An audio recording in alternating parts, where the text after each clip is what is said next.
بەڕێز و سڵاوەوە لە هەموو خۆشەویستان، لە هەموو کوردان و لە هەموو نیشتمان دۆستان و نیشتمان پەروەران، لەلایەن دایک و بابی یەکەم شەهیدی شۆڕشی ژینا لە شاری بۆکان، شەهید محەممەدی حەسەنزادەوە، پیرۆزبایی تایبەتم هەیە بۆ هەموو کوردان لە چوارقوڕنەی کوردستان و لە چوارقوڕنەی جیهان. پیرۆزباییتان لێ دەکەم. درێژترین شەوی ساڵ، هیوادارم ڕوونترین ڕۆژی ژیانتانی بەدوادا بێ. هەر بەو بۆنەوە پارچە هەڵبەستێک پێشکەش دەکەم بە ڕۆحی هەموو شەهیدان، تایبەت بە ڕۆحی کوڕی جوانە مەرگم شەهید محەممەدی حەسەنزادە.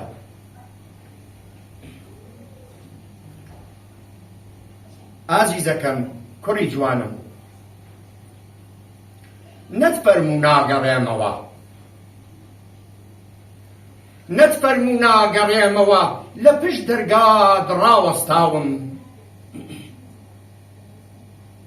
فرمێسکەکانم وشک بوون، قاچم تەزین، دەستەکانم لە ژماردنی تەزبێحەکانی دەستم وەڕەز بوون. لە زەنگی دەرگا دەدەم و گوێ هەڵدەخەم، لە زەنگی دەرگا دەدەم و گوێ هەڵدەخەم، دەنگی هیچ پێیەک نابیسم. دەڵێم ڕەنگە لە دەرگای پشتەوە هاتبێ و شەکەتی ڕێگای سەفەر بی و خەو تۆی بردبێ بۆ سەفەرێکی خەیاڵی ئەفسوناوی. شەوان ئەستێرە دەژمێرم، گەلاوێش دێ و ئاوا دەبێ، مانگ بێ وچان ئاسمان دەبڕێ و من بەردەرگاکەت چۆڵ ناکەم. دەڵێن نەکا کە هاتیەوە هیچ کەس نەبێ بۆ پێشوازت بێتە پێش و دیاریەکانت لێ وەرگرێ.